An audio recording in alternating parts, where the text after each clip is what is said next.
on as a national swimmer.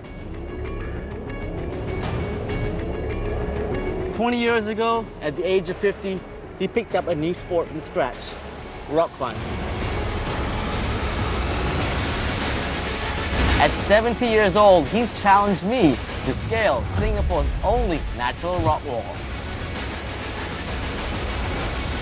His name is Dr. Kong Xiang Yeo.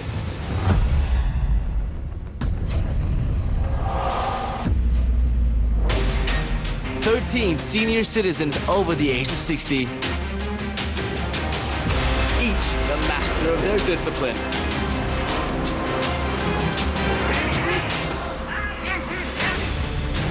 They have challenged me, a 31-year-old fitness enthusiast, in a bid for the title of Super Seniors. As a medical doctor and as a physical fitness buff, I can say that the older you are, actually you need more exercise.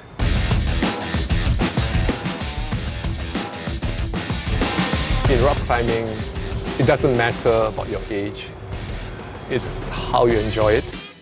What you own or what you have or what you are, it doesn't matter. It just matters whether you can climb the route, and if you can overcome it, it's fantastic. Down. I will continue rock climbing as long as I can walk. At the age of 70, Dr. Kong is a retired GP who spent the last 31 years dedicated to his profession. It was only after retirement that he could truly concentrate on his passion, rock climbing.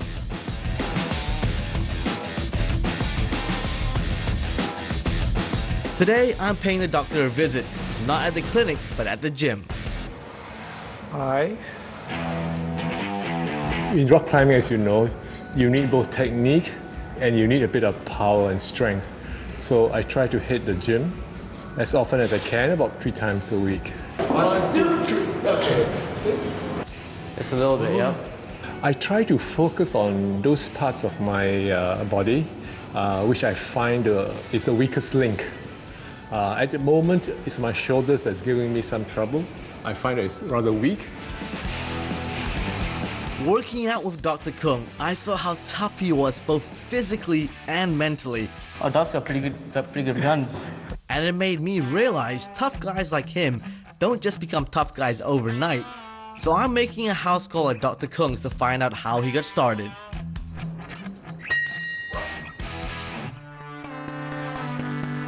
This man is an all-rounder in sports. Look at the medals he has won. He's definitely an ambassador for adopting an active lifestyle.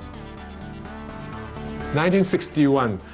SEA Games. Second SEAP Games. This is the badge that you normally have to put on when you're walking around the Games Village. Sailing, marathon, triathlons, cycling, anything. You name it, he probably has won something for it. This man was born to be an athlete. Dr. Kong, thank you for inviting me to your house. I'm very interested to know more about you. When did you start rock climbing? About 1980, when on the spur of the moment, I decided to enroll in the School of Mountaineering. So I spent 2 weeks climbing in and around Lisan. Okay. So when I came back in 1980, there was hardly any rock climbing in Singapore. Yeah. I saw a magazine. They talked about rock climbing in Krabi. I took a 1-week holiday and I spent a couple of days taking the course. Yeah. And after that, I was hooked.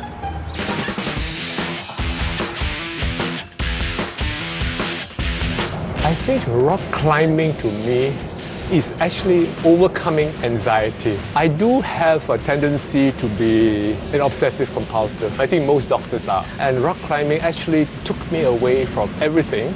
Your instincts are to make the next move, not to fall, and try to get to the objective. When you get older, doesn't your muscle kind of dystrophies a little bit more? Yes. So has that slowed you down a little bit? I'm sure it has, but it doesn't deter you or preclude you from enjoying the sport.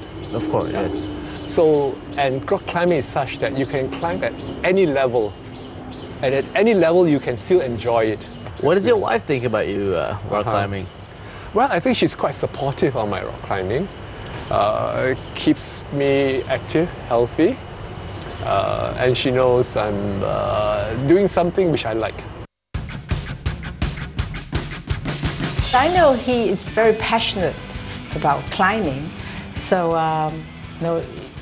he's free to climb anytime, anywhere. The only thing, the word of caution is just climb safe. Mrs. Kung is not your typical housewife easily won over with just flowers alone. No sir. Doc had to work hard to chase her before he could sail his way into her heart. Because she is just as active as he is, and sports was the reason they got together. We were going to a movie. He said, would you like to go sailing? So are you sure? That's a unique first date. Yeah, I mean, he's an outdoors person.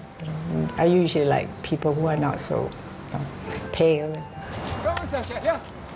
How do you feel about your husband who's 70 and rock climbing? He has always been a sportsman. So when you're a sportsman from young and you don't let your muscles waste all the years of building up your career and you get all overweight, he never did that.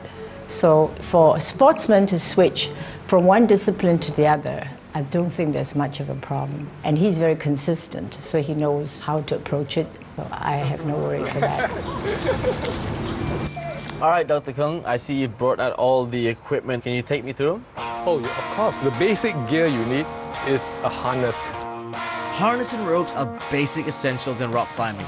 Ropes used for climbing are dynamic ropes and static ropes, and the harness has metal loops with spring-loaded gates used as connectors.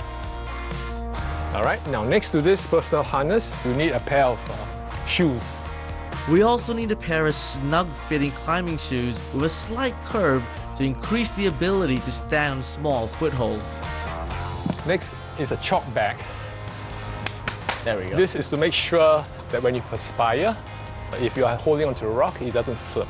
And then this rack here is for protection. It is what we use for track climbing. It looks scary. But this is what keeps you alive outside. Basically, these are nuts where we put protection in the rock itself, usually in cracks. In cracks, yeah. So we call cams.